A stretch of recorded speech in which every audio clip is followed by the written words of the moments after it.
makam Nabi Zulkifli ditemukan di balik tembok besar Cina. Beredar video, beredar narasi yang menyatakan ditemukannya baru-baru ini makam Nabi Zulkifli di balik tembok besar Cina. Tahun 2025 mencatat sebuah peristiwa mengguncang Cina bahkan dunia. Semua berawal dari sebuah kejadian tak terduga. Sebagian dari tembok besar Cina runtuh karena longsor besar yang melanda wilayah utara provinsi Hebei. Namun, saat proses penggalian dimulai, para arkeolog menemukan sesuatu yang tidak biasa. Di balik tumpukan batu besar dan tanah yang menggumpal, mereka menemukan struktur batu besar menyerupai pintu masuk gua. Pintu itu tidak sembarangan. Ada ukiran yang aneh dan tidak biasa bagi gaya arsitektur Tionghoa kuno. Bentuk kaligrafi dan simbol-simbol pada batu itu tidak sesuai dengan budaya lokal. Ketika para ahli bahasa mulai meneliti lebih dalam, mereka terkejut menemukan bahwa ukiran-ukiran itu menggunakan bahasa Arab klasik. Ini jelas membingungkan. Mengapa ada ukiran Arab yang tertanam di balik tembok besar Cina? Tim peneliti mengumumkan bahwa mereka telah menemukan sebuah ruang bawah tanah kuno. Ruangan itu cukup besar, dipenuhi ornamen batu yang telah termakan usia, dan di tengahnya terdapat satu batu nisan besar dengan tulisan Arab yang masih cukup jelas terbaca. Tulisan itu berbunyi, "Hamba Allah yang terpilih." Utusan di antara para utusan telah kembali kepadanya. Dia dikenal oleh kaum-kaumnya sebagai orang benar, sabar, dan tak pernah menyekutukan Allah. Di bagian bawah nisan itu tertulis nama dalam bahasa Arab Zulkifli. Video ini meledak dalam hitungan jam. Platform-platform sosial media di Cina dan internasional penuh dengan spekulasi. Tagar bertuliskan, Nabi di Cina menjadi tren di berbagai belahan dunia. Jutaan orang membicarakannya, baik dari kalangan muslim maupun non-muslim.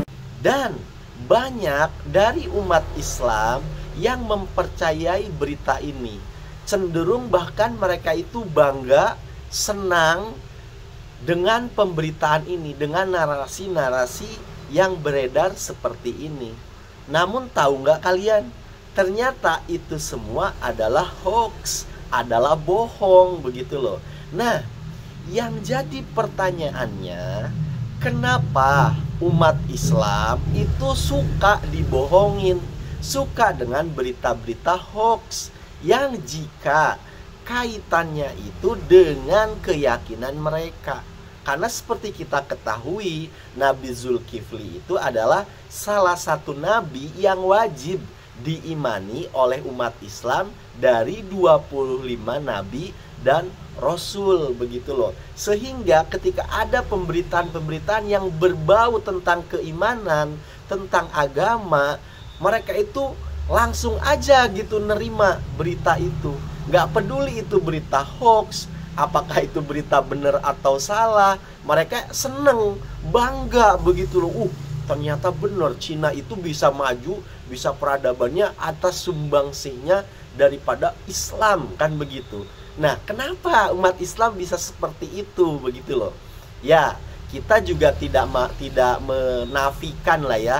Kita suka dengan keimanannya umat Islam, begitu loh. Begitu gigih, begitu kuat keimanannya, sehingga dalam hal-hal seperti ini pun mereka langsung bangga, langsung senang. Tapi keimanan model seperti ini adalah keimanan yang justru membuat umat Islam itu mundur terbelakang. Pertanyaannya, kenapa umat Islam bisa percaya, bisa senang dengan berita-berita hoax yang seperti ini? Jawabannya sangat-sangat mudah. Dikarenakan apa? Sejak kecil kita belajar agama itu bukan why, tetapi how. Maksudnya bagaimana? Kamu waktu kecil diajari agama itu kan bagaimana kamu sholat, bagaimana kamu syahadat, bagaimana kamu puasa, bagaimana kamu haji, kan begitu. Yang diajarin itu tata caranya, how, begitu loh.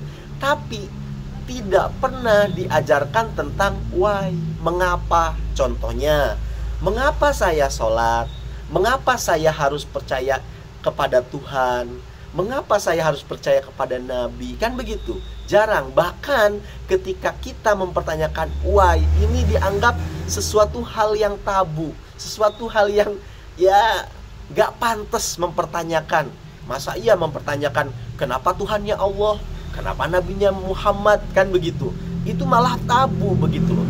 Padahal konstruksi berpikir why ini yang menyebabkan otak manusia itu berkembang menjadi lebih baik begitu loh, menjadi maju begitu loh. Karena memang Allah sendiri memerintahkan di dalam Al-Quran itu untuk orang-orang yang berpikir, artinya orang-orang yang mempertanyakan why begitu loh, nggak asal beriman aja begitu loh ya kan. Nah kalau yang diajarkan dari sejak kecil itu how bukan why, maka hasilnya ketika dewasa ya begitu, berbau tentang agama, tentang keimanan, langsung percaya bahkan langsung bangga. Padahal itu semua adalah hoax. Karena apa? Sejak kecil tidak pernah ditanamkan kritis di dalam cara berpikir. Kalau orang-orang yang sejak kecil diajarkan kritis oleh orang tuanya, mempertanyakan, set ada berita makam Nabi Zulkifli di balik tembok besar Cina, bertanya, bener nggak sih? Kan begitu. Nah yuk sekarang saya ajak kalian untuk belajar kritis, dan ini bisa kalian ajarkan bagi kalian yang sudah punya anak. Ajarkan kepada anak kalian why, mengapa. Yuk kita telusuri ini tentang kebenaran berita ini. Ini berita ini banyak kan bermunculan, tapi setelah ditelusuri, menyelam jauh ke dalam internet atas pertanyaan tadi why, ya kan, mengapa, akhirnya kita mau belajar, mau mencari tahu.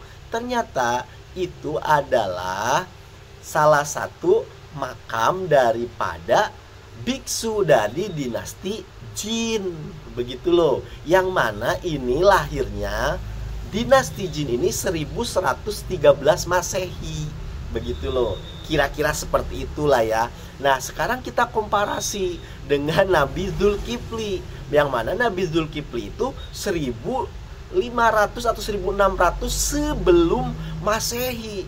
Ini kan jauh banget begitu loh. Ini Masehi, ini bahkan 1500 sekian sebelum Masehi begitu loh. Dan ternyata ketika ada yang gambar kaligrafi Arab dan lain sebagainya, itu adalah hasil buatan AI. Yang nyata-nyata benar itu lukisan ini ya, pernah ada di lukisan dan ditemukan dari akun resminya itu si Wei Pekong itu ya kan. Itu ternyata adalah kuburannya biksu, bukan kuburannya Nabi Zulkifli. Nah itu kalau kita mau terus menelusuri kan, apa, kenapa kita bisa mau mencari data yang sebenarnya? Karena dari awal kita apa? Why? Mengapa? Kalau sejak kecil kamu dididiknya dengan how, dengan bagaimana, ya udah ditelan mentah-mentah aja semua itu. Nah dari ini semua, jadi ayo gitu loh, kita pelajari, kita didik anak-anak kita. Kalaupun seandainya kita dulu udah terlanjur dididik dengan cara how, maka kita didik anak kita dengan cara why. Mempertanyakan, gak apa-apa kok, mempertanyakan itu bagus begitu loh. Bahkan Tuhan sendiri, Allah Subhanahu wa Ta'ala, memerintahkan di dalam kitab sucinya tuh Iqra. Ayat yang pertama turun adalah Iqra, bacalah. Baca itu maksudnya apa? Why? Mengapa? Kamu harus membaca gitu loh, bukan terima mentah-mentah begitu loh. Jangan mentah-mentah ini tentang Nabi, tentang Koimar langsung diterima. Ini mengakibatkan di Indonesia banyak tuh yang tertipu dengan masalah keturunan Habib, keturunan Nabi Muhammad, ya kan. Makam-makam dipalsukan oleh para habib-habib palsu ini begitu loh. Kenapa? Yaitu tadi, sejak kecil mentalnya itu mental how, bukan mental why. Makanya umat Islam di Indonesia tuh banyak dibodohin, tidak mau berpikir gitu loh. Asal terima aja begitu loh. Nah ini kaitannya nanti banyak ke dalam beberapa hal, baik itu dalam politik, dalam ilmu kesehatan, dalam macam-macam.